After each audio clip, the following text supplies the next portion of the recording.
Well, welcome everyone. We still have more people trickling in, but we do have a lot of content to follow and share with you today. So we want to get started right here at the top of the hour. Thank you for those that are joining. I know the virtual webinars meetings can be exhausting after a while, but I do love to see the chat and really the opportunity to connect with people all across the country.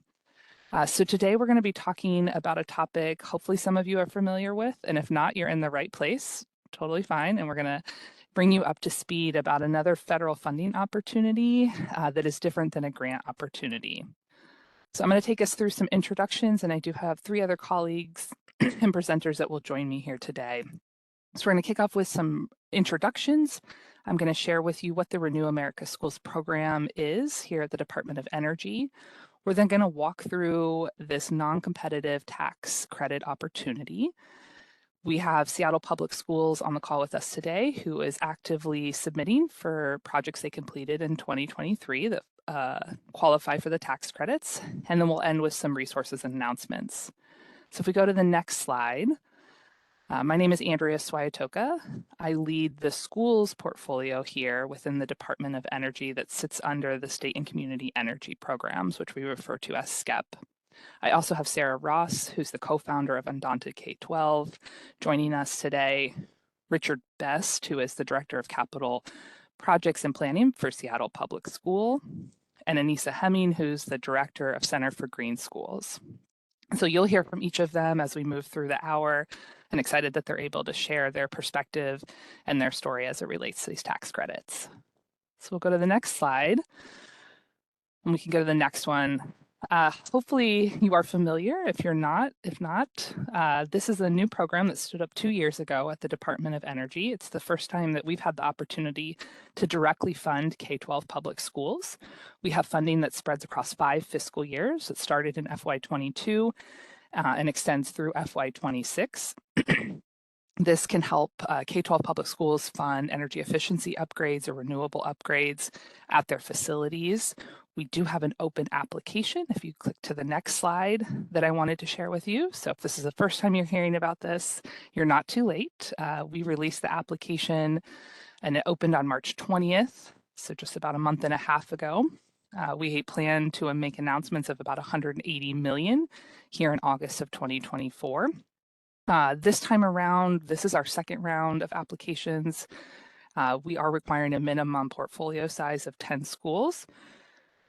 And you'll see here the dollar ranges. It's starting as a prize where up to 23 winners will receive a $300 cash prize.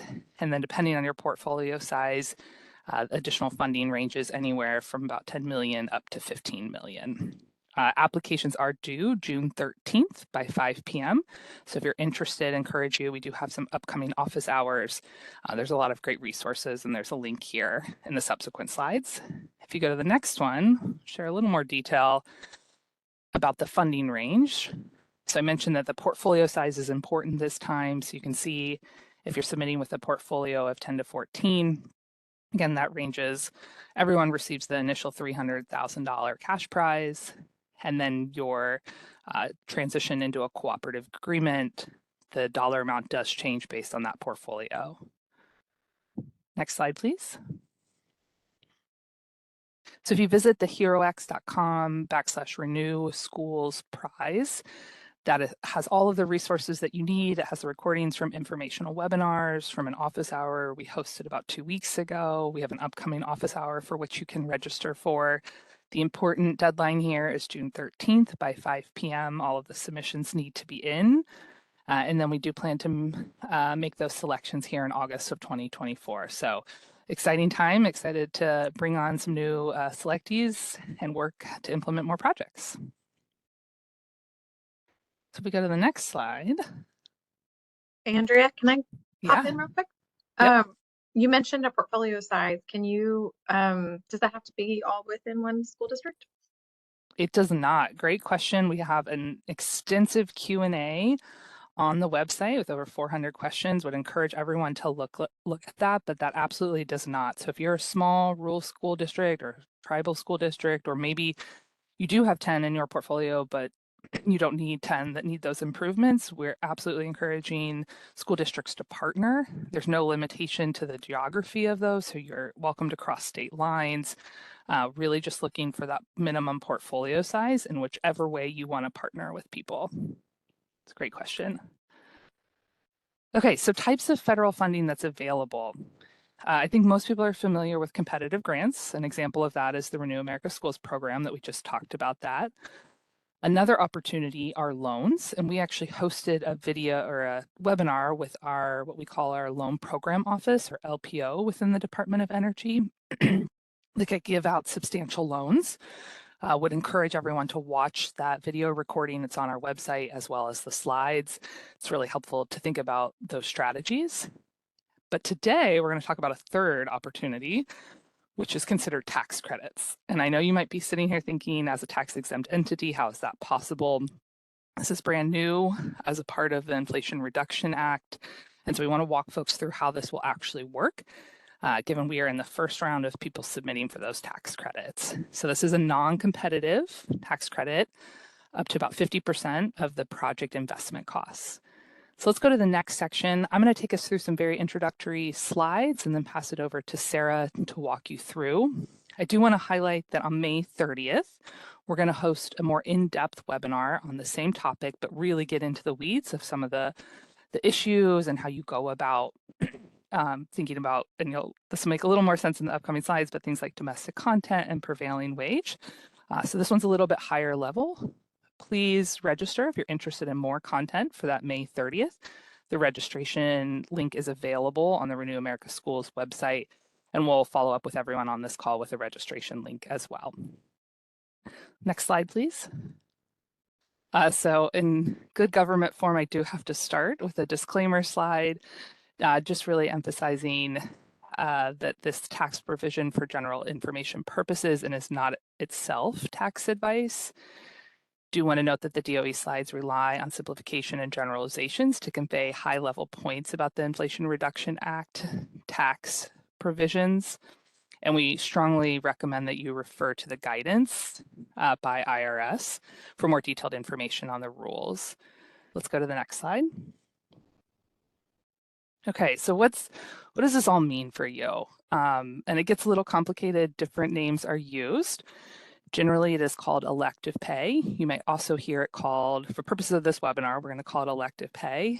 Direct pay is another name. It means the same thing, and they're often used interchangeably. So if you hear either of those terms, again, same thing. Elective pay allows for tax-exempt entities, i.e. school districts, and other governmental entities to receive a cash payment from the IRS for eligible clean energy investments. Again, this is brand new.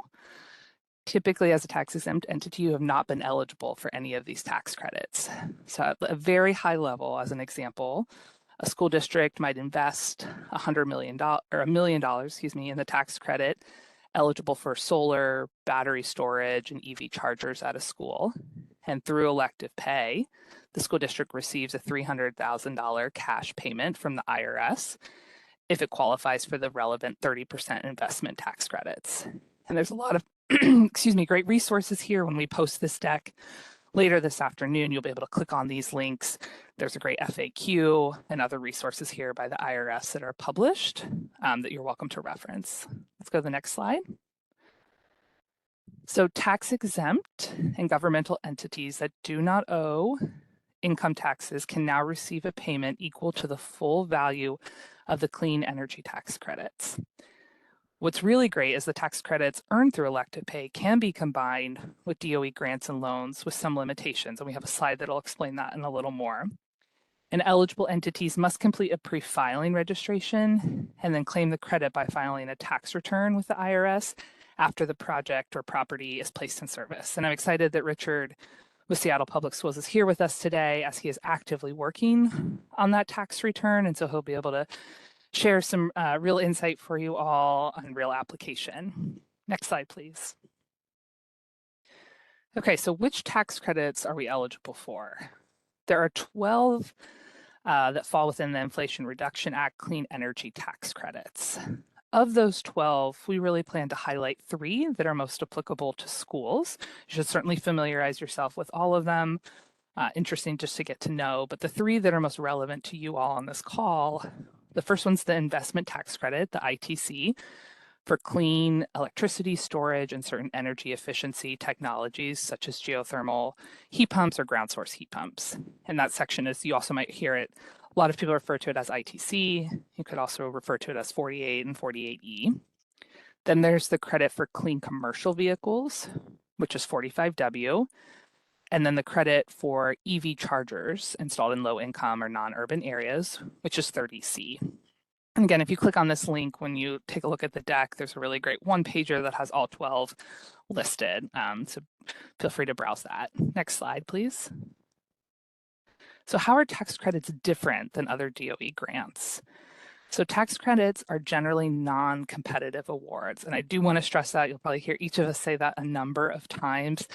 I love the grant that we have through the New America Schools program. It's a fantastic program, but it is a grant program, and thus it makes it pretty competitive. That is very different than what we're talking about today, where these tax credits are generally not competitive. So there's no review, ranking, or selection and rejection of a specific application. A project only needs to meet the criteria for the specific credit to be eligible. And tax credits generally can be combined with other sources of DOE and federal financial assistance under Treasury and IRS proposed regulations. And tax credits are earned after the project is complete. That's kind of one of the other big things that I want to note. And you'll hear place in service as a term that is used by the IRS. So unlike grants, tax credits are not issued upfront. And that's something for you to really think about as you start to plan these projects out. Next slide, please. Okay, so I mentioned, we sort of show an example of how you can combine and stack funding. So based on this special rule, applicable entities receive a grant to purchase or to support purchase of solar of $1 million and is eligible for 30% through that investment tax credit or $300,000. So there's 3 different scenarios here, and I'll walk through each one. So in scenario A, you receive a grant for $850,000. Plus the $300,000 is more than the purchase price. Remember, the purchase price was $1 million. Thus, the credit is reduced to only $150,000 because you cannot exceed that $1 million. In scenario B, you only receive $500,000 for a grant, plus the $300,000 for the credit that you're eligible for is less than the purchase price. So there's no reduction in that tax credit. And then in scenario C, you receive $1 million in grant funding that fully covers the purchase cost. Therefore, you're not eligible for any tax credit and it's reduced to 0. And again, there's examples of these. Specifically, you can look at question 41 in the IRS elective pay FAQ for more details. But hopefully that gives you kind of a sense of how you are allowed to stack with certain limitations. And with that, I'm going to transition it over to Sarah Ross with UndauntedK12 to take us into a little bit more detail. Great. Thank you so much, Andrea. And thank you for the Department of Energy for your wonderful support of schools. We really appreciate it. As Andrea said, my name is Sarah Ross. I'm a co-founder with UndauntedK12. We're a national nonprofit with a mission to support our public schools in making an equitable transition to 0 carbon and to support and prepare young people to build sustainable futures in rapidly changing climates. Next slide. So as Andrea mentioned, we've really got our eye on a certain set of clean energy machines that the IRA now supports through these tax credits. We're going to talk today about what I call the big 5 in IRA tax credit land: heat pumps, and specifically ground source heat pumps, or geothermal, you might heard it referred to, that can provide our schools with clean heating and cooling, which is needed in many of our schools. Solar energy, where we can generate our own low-cost, fixed-cost clean energy. Energy storage, where we can store those clean electrons for later use for resilience or for reducing our energy costs. Electric vehicles, which, pictured here, you see an electric school bus, but it's really any of the commercial vehicles, any of your fleet that you may have in your district. And then also EV charging equipment to charge both your own vehicles like your school buses, but also, the vehicles that increasingly your staff, your parents, and even your seniors in high schools are driving around. So EV charging equipment also for sites. So unlimited non-competitive tax credits available for all 5 of these technologies. Again, a longer list is out there, but these are the ones that we most commonly see and increasingly see schools embracing. Next slide. So we'll get a little bit into, how to calculate the tax credits for these various technologies, but I want to whet everyone's appetite and really help paint the picture of how transformational an opportunity this is for us over the next decade, and that the choice is really in our hands in local communities. So the typical size of a tax credit, these are, unlimited dollars coming from the federal government for each of these machines, is listed here. You'll see the largest one, the largest opportunity from a dollars perspective are these ground source heat pumps, where, a typical credit might be something like $3 million. Next slide. If we think about, the opportunity for schools across the country to move over the next decade to embrace these technologies, let's say 5,000 schools install ground source heat pumps over the next 10 years. That would constitute a $15 billion investment by the federal government in making our schools healthier, more resilient, more energy efficient. So when we look at across, all these technologies that we see increasingly in our schools, this means that the IRA, the Inflation Reduction Act, is poised to be potentially the largest federal investment in our school facilities in recent decades. So this now, doesn't require any additional legislation. All it requires is decision-making in our local communities to embrace these clean energy technologies over the oftentimes fossil fuel alternatives. So the decision is really in our hands. Next slide. One of the exciting headlines from this policy that we're seeing as school projects around the country look to integrate these tax credits into their decision-making is that we're finding that with these tax credits, we are seeing that the clean energy machine, the ground source heat pump in this example, is now and potentially can be in your town too, the lowest cost, the most affordable heating and cooling option for your schools. We're seeing this in both new construction projects. There are 2 represented here in Massachusetts and Wisconsin, and I should say also in renovations. But what you're seeing here is a representation of 2 new school construction projects where they priced out a more conventional technology, a gas boiler, and they also priced out a ground source heat pump, the clean energy alternative. And in both cases, once they looked at the Inflation Reduction Act, and you're seeing that in the yellow, defraying the cost of installing these machines, they found that the clean energy machine was the most affordable. So this is one of the big headlines, is tax credits are changing the relative price points of the systems that we can put in our schools. Next slide. This only sweetens the pot because what we've known for a while is these highly efficient machines are also really cost effective through time to operate. So something that the design community refers to as a life cycle cost analysis, which answers the question, how much would it cost me to install this machine and then operate it through a period of time? So here you're seeing 25 years of operating different machines in a Connecticut renovation project. This is actually Bowers Elementary project that was discussed at the recent White House summit.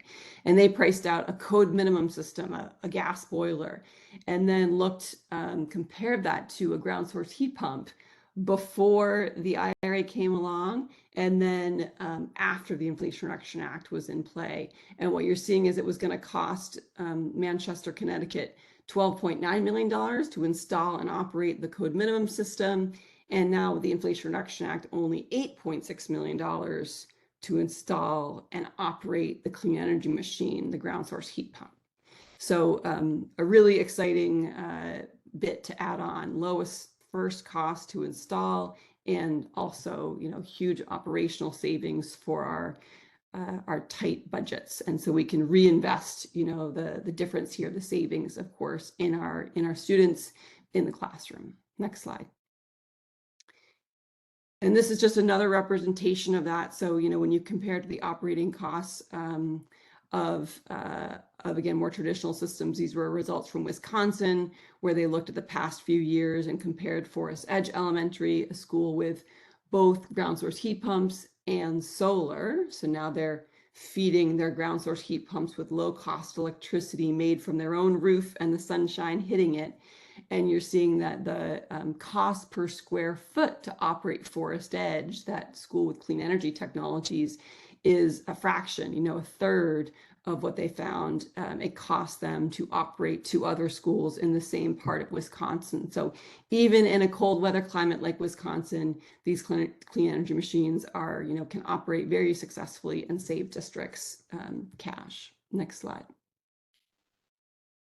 So as Andrea foreshadowed for us, we've got a few different tax credits that are in the mix here. 3 of them heat pump, solar, and energy storage, all with the investment tax credit, and then 2 other tax credits for each of those other machines. So we're going to go quickly how to calculate and how to get some sense about how much these tax credits are worth for you. Next slide. So for the investment tax credit, that which again is available at all locations in new construction and in renovations, there's a basic set of math that you do. You start with how much did you spend? And part of the conversation and the work with professional services providers in this area are to figure out what costs are eligible and what costs are not eligible.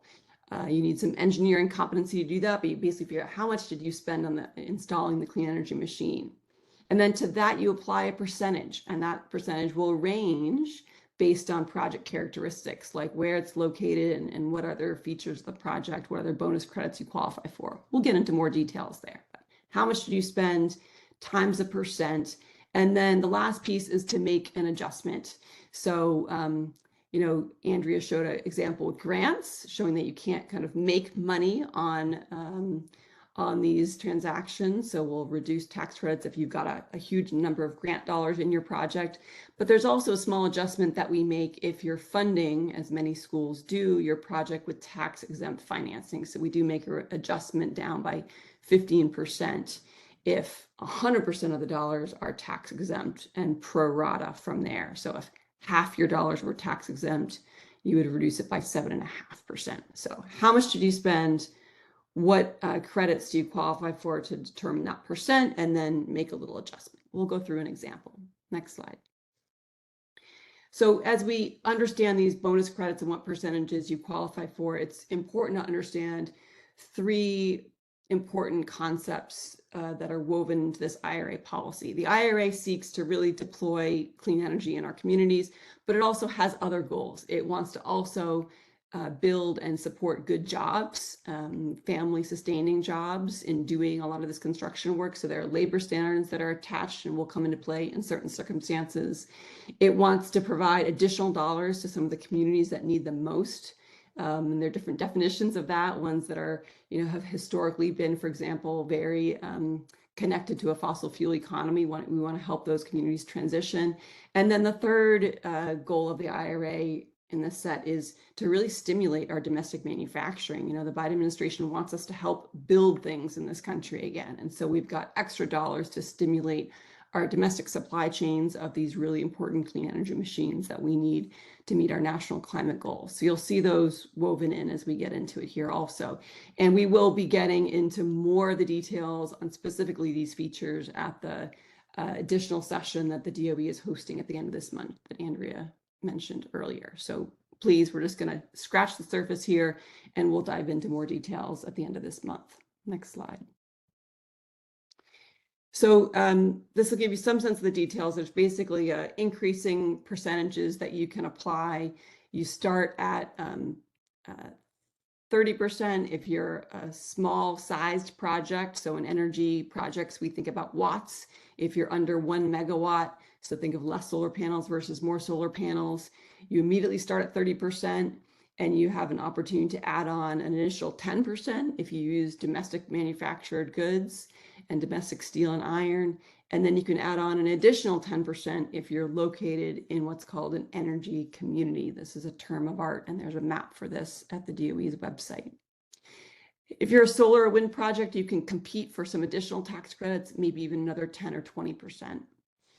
You'll see the 6, 2, and 2% there also listed. If you're over 1 megawatt and you don't meet labor standards associated with this project, you will fall down to 6% and only qualify for 2 and 2. So important to understand whether you're over or under that 1 megawatt threshold. We'll talk more about that in the 201 session, the more advanced session later on this month, but to give you some sense of just, how many dollars you could qualify for. So I know schools right now that are expect to qualify for 50% of the cost of their project to be reimbursed. Next slide. So here's your example. A school installs a ground source heat pump. Heat pumps we size in terms of tons. So this project was a 220 ton. That falls under 1 megawatt. 284 tons is the kind of agreed upon right now, equivalent to 1 megawatt. So we're under 1 megawatt, which means this project will not need to comply with prevailing wage and apprenticeship to get 30%. The total cost of the eligible equipment, we work with our engineers, we understand what our eligible costs are, and it's $6 million.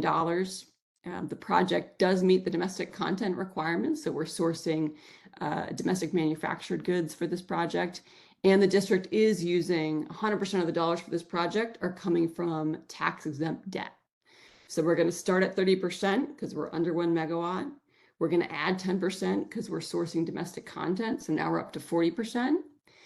We're going to reduce by 15%, so this is a percent of a percent, because we're using 100% tax-exempt bonds to fund this project. So now our magic number is 34%. We apply that to our eligible cost of $6 million, and we have an expected tax credit of $2.04 million. That's your quick example. Next slide. So Andrea touched on the fact that, unlike grants, these are dollars that come after you complete a project and put it into service. So in the example here, if eligible equipment, a ground source heat pump, a solar energy system, let's say it was put into service in October of 2023, your first step as a school district would be to complete a pre-filing with the IRS, typically at the end of your fiscal year when you know all the machines that qualify and you can put those all together in a pre-filing with the IRS. You'd want to complete that. Let's say you completed it in July of 2024. And then from that pre-filing, you'll get a unique identifier that you'll then move to include in your tax filing with the IRS, a Form 990T, which is a form already commonly filled out by nonprofits. And in this case, they've adjusted it to accommodate our new tax-exempt governmental entities. And from that, the IRS will process that return and issue back a payment. This Sarah, example is for interrupt one you? where your fiscal year is July 1 to June 30th. Can we go back to A that few slide slides for a here. second? Andrew, do you want to jump in? Yeah, can we go back to, yeah, perfect. So we've gotten a couple questions on time constraint. People are asking, like, I might have a project that will be completed in 2026. Can you talk about the 10-year time span that folks have? Sure.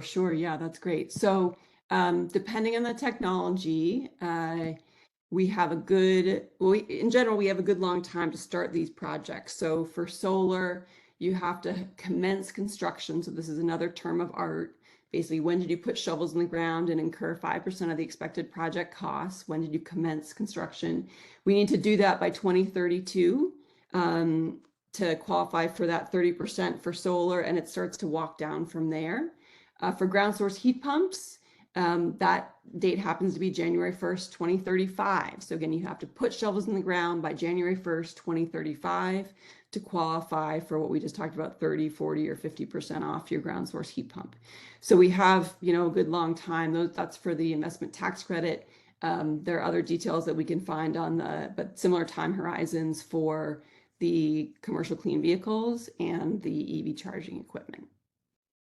That's great. I did just want to highlight just a couple other questions since I already interrupted you. And then we're going to keep answering them, keep putting them in the chat. Everyone's doing a great job. We'll try to answer as much as we can in the chat and also do some live answers as we go. Someone asked a good question about solar, whether they needed to own it or whether PPA was applicable. You do need to own it. That's really why the PPA has been a great opportunity for people for the years, because that private sector has been able to take advantage of their own tax credits.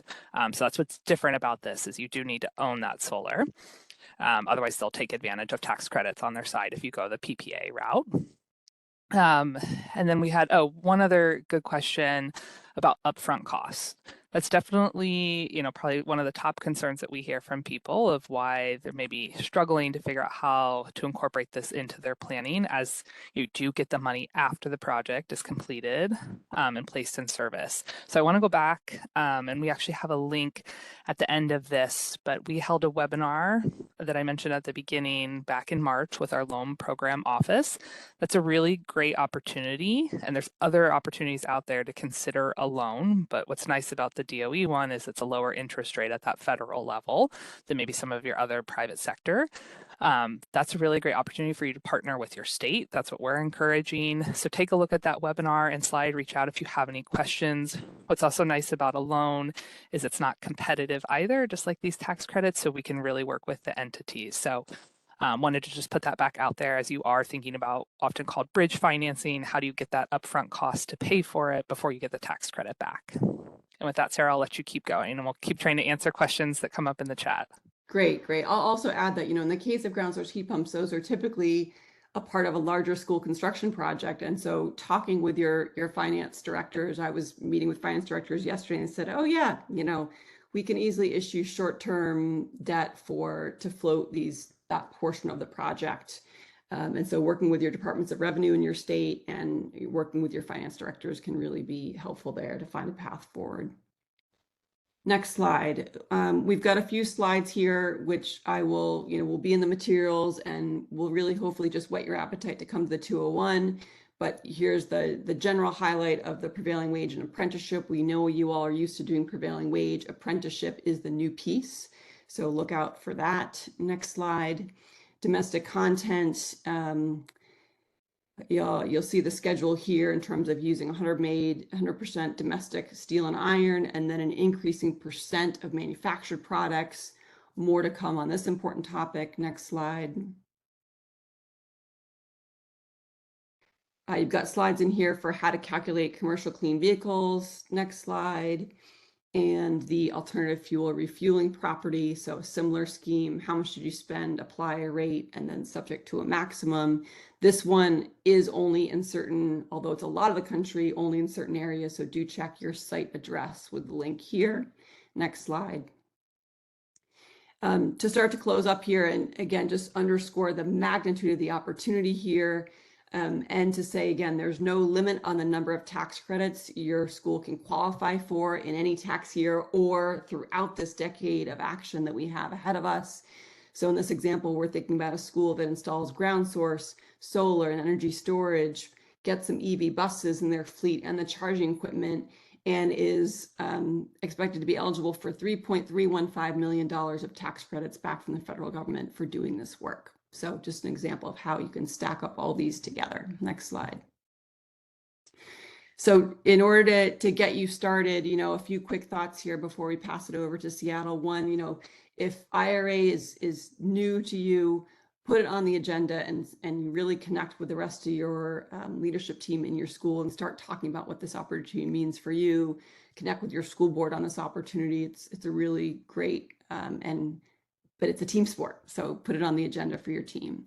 Next, certainly claim credits for any of your recently completed any work done and any machines put into service after January 1st, 2023 are eligible.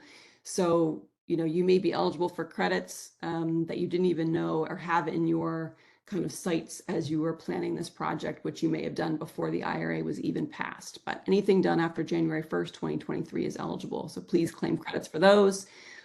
Make sure that projects that already, are using these technologies that you're working on right now, let's say you're building a new school with a ground source heat pump, make sure that everyone understands, how that project needs to operate and meet these new IRA rules of the road so that you really apply and maximize the amount of credits you're eligible for. Reevaluate projects that you are in the earlier stages of planning. Maybe you are, again, planning to renovate. You've got a boiler that needs to be replaced and you're going to put in the same version of that technology. Think about whether you can do something different and harvest these tax credits to put instead a clean energy machine in. And then lastly, the way that we would take the most advantage of this is really to step back and think about over the next decade, how do we adjust our facilities and our capital plans to harvest as many of these unlimited dollars as possible. And that's why I'm so glad that we have a director of capital planning here with us from Seattle who's been doing just that, to share his story with you all. Next slide. Thank you. Well, thank you, Great. Sarah. Sarah. I'm just going to start off with a little bit of background information about Seattle Public Schools. Seattle Public Schools has 106 schools, and we serve 50,000 students.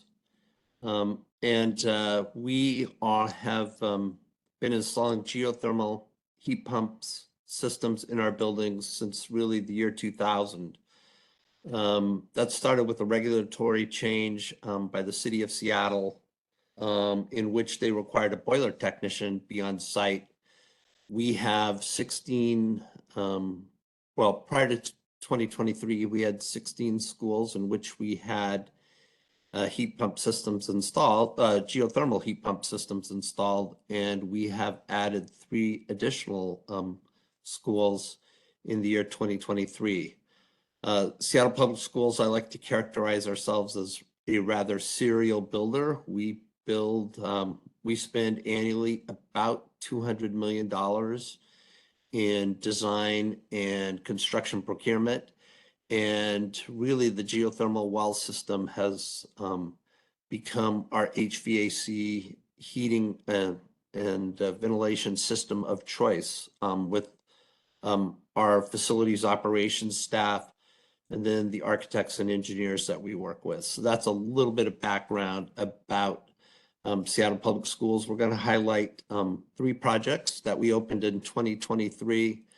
And then we have 2 additional projects that we're opening in 2025 that are utilizing geothermal well systems. And then 2 projects that we are opening in 2026. We have completed the pre-filing for the 3 projects that we opened in 2023. We know that all 3 projects qualify, and we are in the process of completing our 990T. And in fact, I have a meeting at 1 o'clock today to talk about that process with a tax attorney that is helping guide Seattle Public Schools through this process out of New York City. So Richard, let me anyways. jump in here. Hi, everybody. I'm Anissa Hemme. I'm the director of the Center for Green Schools at USGBC. I'll be going back and forth with Richard to pull out all of the wonderful nuggets of information that he has from these schools that he's been working with. So, Richard, I was hoping maybe we could just start with like the first 3, the schools that you have already opened and are going to be submitting for and have done pre-registration for. So let's just start with those. So we've got some pictures of the 3 that we can walk through. So we'll start with Kimball here. Yeah, I'll say, Anissa, with the 3 schools that we opened in 2023 are all elementary schools. They serve 650 K-5 students and then an additional 42 early learning students. They're all approximately 100,000 square feet in size. And all, if you're familiar with energy index, use index, we are projected to have an energy use index of 17.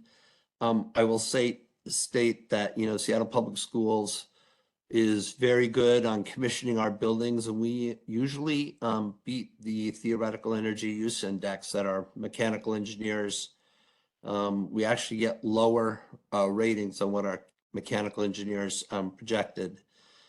These are all schools that have water-to-water heat pumps. We use a displacement ventilation system.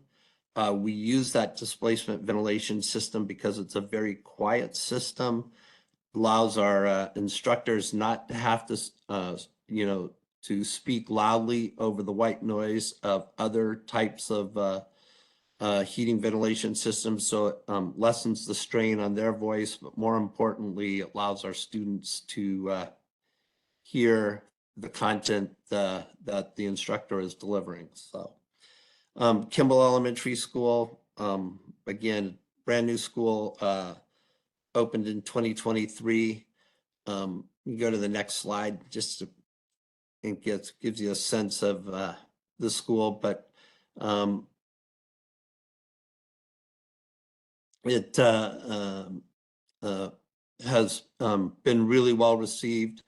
James Baldwin Elementary School, again, approximately 100,000 square feet, 79 geothermal wells to a depth of 350 feet. You can see the construction costs. You can go to the next slide here as well. And next slide. Generally, the geothermal wells, I will say for Seattle Public Schools, are in the field areas and the parking areas of our schools.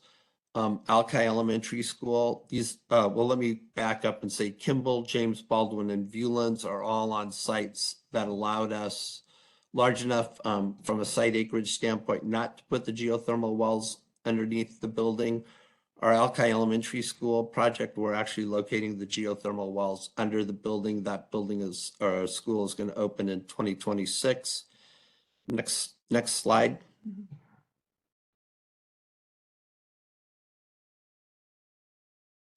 Okay, And we then can these go are back. Wait, hang on. Wait, sorry, hang on. We have some questions on the 3 that you've already opened, and then we'll go into sort of the heat pump technology, which we do want to get into with you. So, so first of all, on these 3 that you've already started working on the tax credits on, how did you recognize that you needed to pursue these tax credits? Like, what tipped you off that you needed to start researching this, and then kind of how did you get started? Talk to the audience about like how you began. Okay, so I will note how we began, and there'll be a little nepotism involved here, but we are a very sophisticated owner, and geothermal well systems have been the systems of our choice. My middle son actually works for an alternative energy company out of New York City, and so he and I talk back and forth all the time about the different technologies that he's seeing and the different opportunities he's seeing for rebates, tax credits, incentives. And we got talking about geothermal well systems in the K-12 environment, and the incentives that the Inflation Reduction Act offered for geothermal well systems. So he created some awareness for me. He highlighted an individual, Jacob Goldman with Energy Tax Savers, who he noted was a very knowledgeable individual. I had the opportunity to listen to Jacob speak. Indeed, he was probably the most knowledgeable individual I had heard speak about the Inflation Reduction Act. I reached out to him, and he has really been guiding us through on the 3 projects that we just looked at, James Baldwin, Kimball, and Viewlands Elementary Schools, through the IRS, the Department of Treasury, and the IRS criteria. We've been working with back and forth now for about 1.5 years. So prior to the IRS actually having established the criteria, but looking at the legislation and trying to understand what would qualify. The state of Washington is a prevailing wage state. We also have apprenticeship requirements. So that was a real benefit to us in that we knew we'd meet the prevailing wage requirements, right, and the 15% apprenticeship utilization. Generally, and Seattle Public Schools tracks our apprenticeship utilization. Generally, our projects are, I'm going to say, anywhere between 19 and 22% apprenticeship utilization. I would also say that Seattle Public Schools has a student community workforce agreement in place. It's similar to a priority hire agreement. And that's one of the benefits of that is the amount of tracking that we do of the labor force that's working on our projects. That's great. So you were sort of primed for maximizing these credits even before all the requirements were drafted and out. So how, tell everyone sort of what it was like to do the pre-filing process. Was it simple? What did it look like for you? So what it looked like for me, and we've actually had conversations with all 7 teams in which we will be submitting our projects for consideration. But we met with the architect, the mechanical engineer, the general contractor, the mechanical contractor, my project manager who's working on these projects, and then the tax representative, Jacob Goldman, back in New York City. We met in a Teams meeting, and he really laid out for us the criteria that we were going to need to provide them. They have actually done the filing on behalf of Seattle Public Schools. So it's been a relatively simple process. There is some paperwork involved. There's, we are submitting our drawings. We are submitting some invoices, but the financial benefits are well worth the effort being put forth. What are you anticipating on these 3 schools that we've walked through already? So all 3 schools, the HVAC systems roughly had a cost of $7.5 million, and we're anticipating getting $2.5 million back for each school. That's incredible.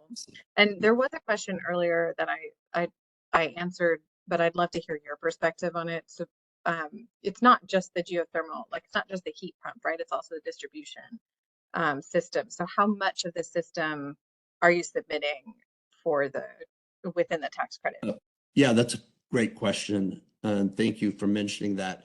You're actually eligible for the design portions for mechanical engineers' efforts put forward. You're eligible for the geothermal installation. Then you're eligible for the associated piping for your geothermal system, and you're eligible for the associated mechanical equipment. So it's a significant eligibility requirements that we're able to meet, and they really look at it as a systems-wide installation. Absolutely. Cool. So I would love to go into your experience with heat pumps. So we've got a couple of installation photos here, but if you could just talk a little bit about sort of why this system, why you guys decided to go with the system. I know that you have a family member who's in the business, but there are distinct benefits for your system. So wondering if you could talk through those a bit. Yeah, thank you. Well, as mentioned, Seattle Public Schools, long before I joined Seattle Public Schools, we had already made a decision to utilize geothermal heating systems. And that was really based upon the costs of geothermal heating systems to maintain, plus the regulatory environment was changing, and having to have a boiler technician on site within 2 hours was increasing costs for more typical heating and ventilation systems like steam, which I'm sure many of the folks on the call have steam systems, condensing boilers, hot water. Those systems all needed to have a boiler technician on site.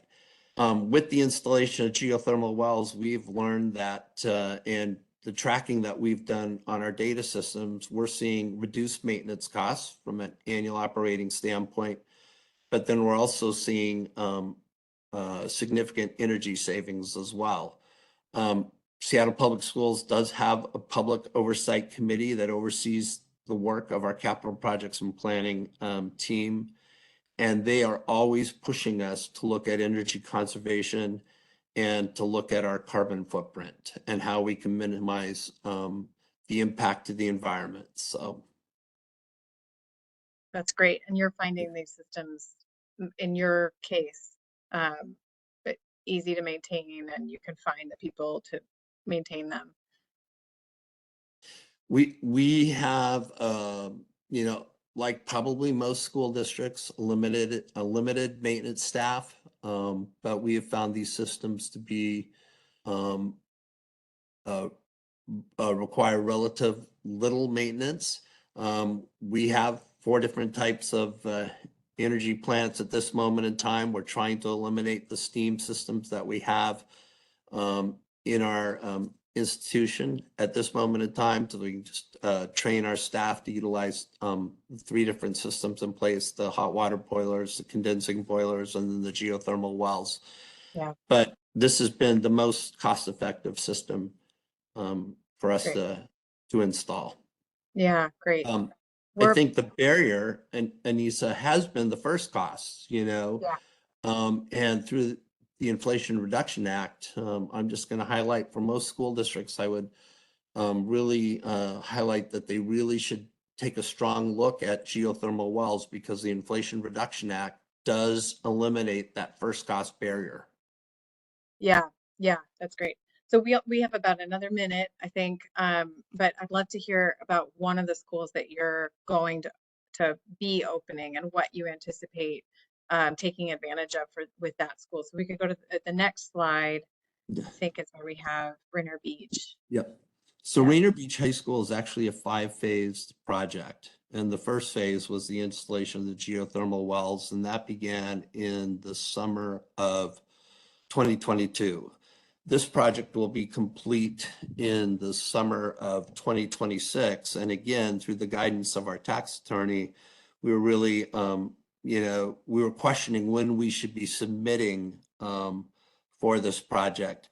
Phase 3 is the building of the classroom portion of the building. Phase 4 is actually the building out of the Performing Arts Center. Our tax counselor guided us to, really look at submitting for the project at the end of phase 4, because that really was the conclusion of the building construction activities. At one time, we had thought we'd submit at the end of phase 3, but then you can only submit once on a project, and we would lose the investment we were making in phase 4. And so that was one of the things that we learned through having a tax counselor guiding us through this process. That's great. Thanks, Richard. And thank you so much for being willing to come on here and talk to others about these projects. It's a great learning opportunity for everybody on the phone, but also thank you for leading the way, because we know that a lot of school systems and schools are a little bit nervous to do something new like this, new for them, not new for solar industry has been taking advantage of these tax credits for a long time. But we need some examples so that our schools can feel comfortable doing this work. So thank you so much. Thank you. I'm just going to walk through a couple of the ways that we connect school systems with each other at the Center for Green Schools. So if you can go to the next slide. So the Center for Green Schools, our mission is to support and train school district, school system staff that includes systems of independent and charter schools, so that they can be the most effective sustainability champions they can be. And we do that through education and peer-to-peer connections. So next slide. So I just wanted to quickly highlight that we do have some professional free to join, free, everything we provide for schools is free.